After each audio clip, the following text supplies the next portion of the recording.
M'aider!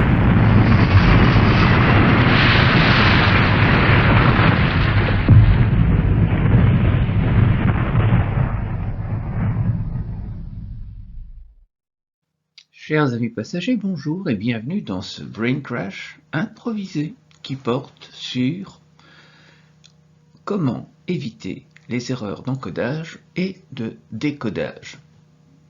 Alors en fait, cela revient à présenter ces images que j'ai puisées sur le site apprentigiraffe.com et à vous les commenter. Donc cette capsule restera d'une diffusion confidentielle entre vous et moi. Partons donc sur cette séquence.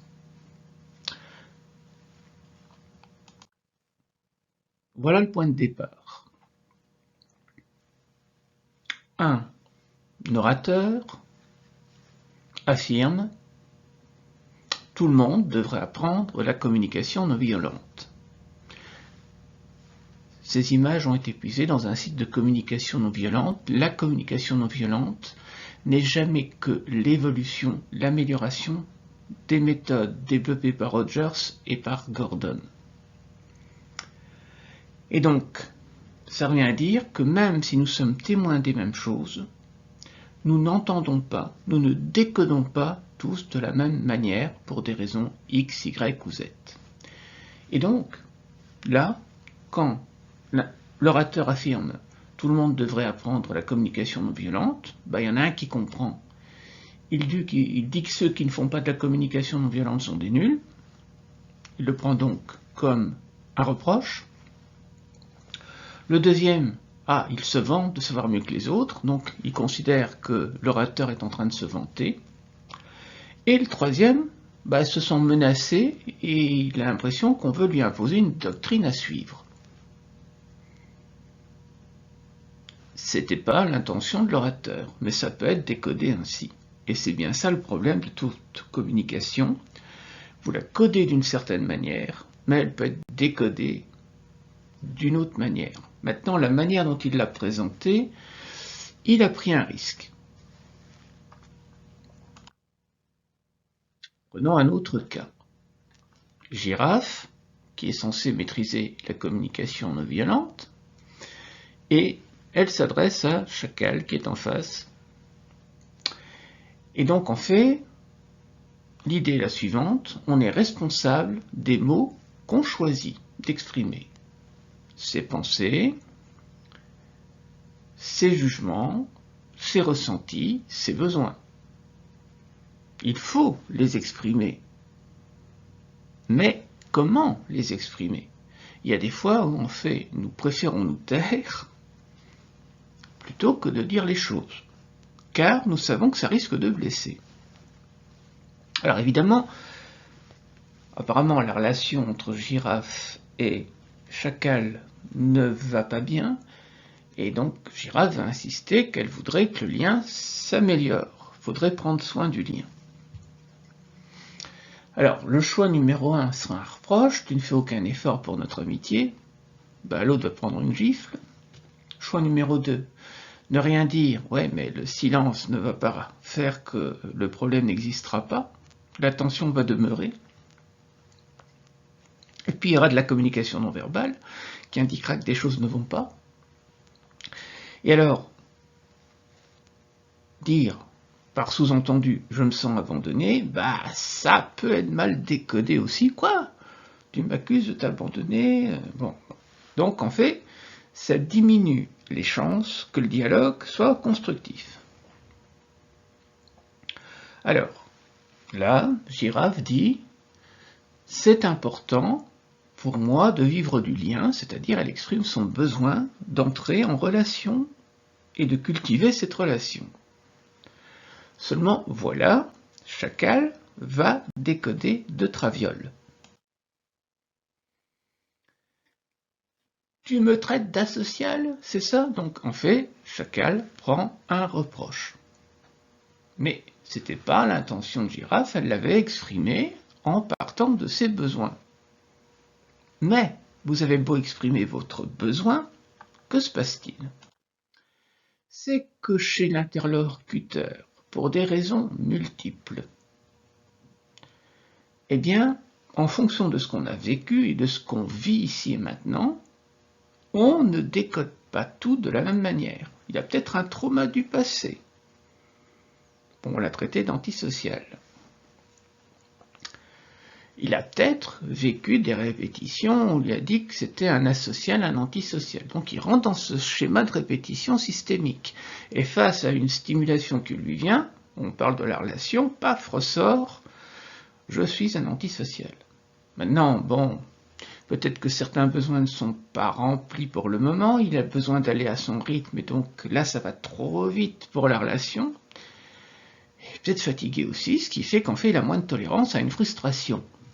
Bon, tout ça fait que il réagit mal. Alors, Girafe va tenter de rectifier, mais l'erreur quand on veut rectifier, c'est de chercher à se justifier, à argumenter, afin que l'autre perçoive notre intention honnête du démarrage. Mais en définitive, c'est un peu comme dans le jeu de la paranoïa, plus vous essayez de montrer que vous avez de bonnes intentions, plus ça devient suspect. Donc, c'est ça, donc pas du tout, tu as mal compris, je voulais juste, c'est ça, je suis trop bizarre et asocial, pour comprendre, ça me saoule. Bon, et voilà, ça part en cacahuète, ça ne fait qu'aggraver la situation. Donc, si se justifier ne sert à rien, que faire ? Alors, on préconise d'écouter comment l'autre vit la situation. Quel est l'impact que ça a sur lui ? Bon, il réagit au quart de tour, ça a donc créé une blessure. Et donc, une question de clarification serait: est-ce que c'est douloureux quand je te parle de mon envie de lien, de relation, de cultiver cette relation, de l'améliorer ?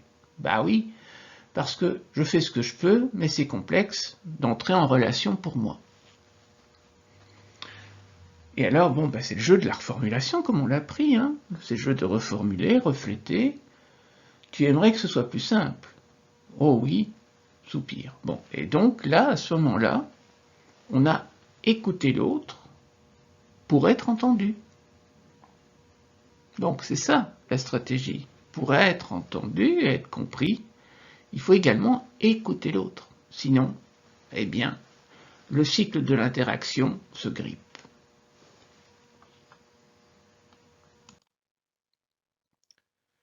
Alors, donc, conclusion de cet échange ici, au lieu de m'empêcher de m'exprimer par peur de blesser, ce qu'il faut, c'est oser s'exprimer, mais prendre soin de l'éventuel impact que ça va avoir. Prendre soin du codage qu'on va faire, mais même en codant le mieux qu'on peut, de toute manière, ça risque d'être mal compris, et il faudra donc se mettre à l'écoute de l'autre pour que nous soyons entendus.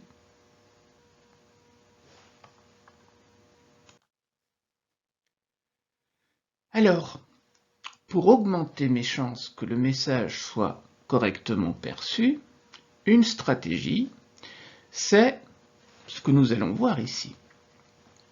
On reprend l'exemple de départ, Girafe dit « J'aimerais que plus de gens pratiquent la CNV ». Et là, elle voit que dans les mimiques non verbales de l'ours, ici, oula, je vois que dans son expression, quelque chose ne va pas.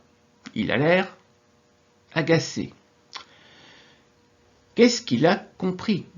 Est-ce qu'il m'a bien entendu ? Et donc, est-ce que tu peux me dire ce que tu entends ? Ou, plus simplement, est-ce que tu peux me reformuler ce que tu as compris de ce que j'ai voulu te dire ?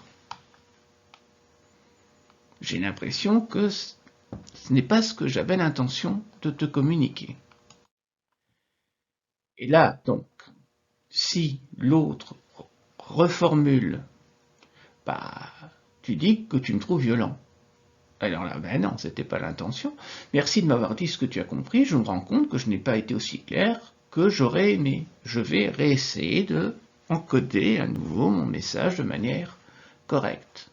Donc, cet échange a l'avantage que l'interlocuteur devient aussi actif dans le processus de reformulation.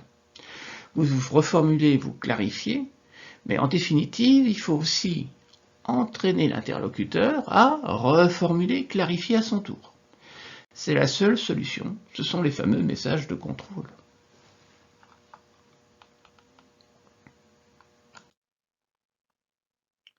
Et donc, quand il y a de l'intensité dans un dialogue, demandez une reformulation ou reformuler les propos de l'autre et vont éviter de nombreux malentendus.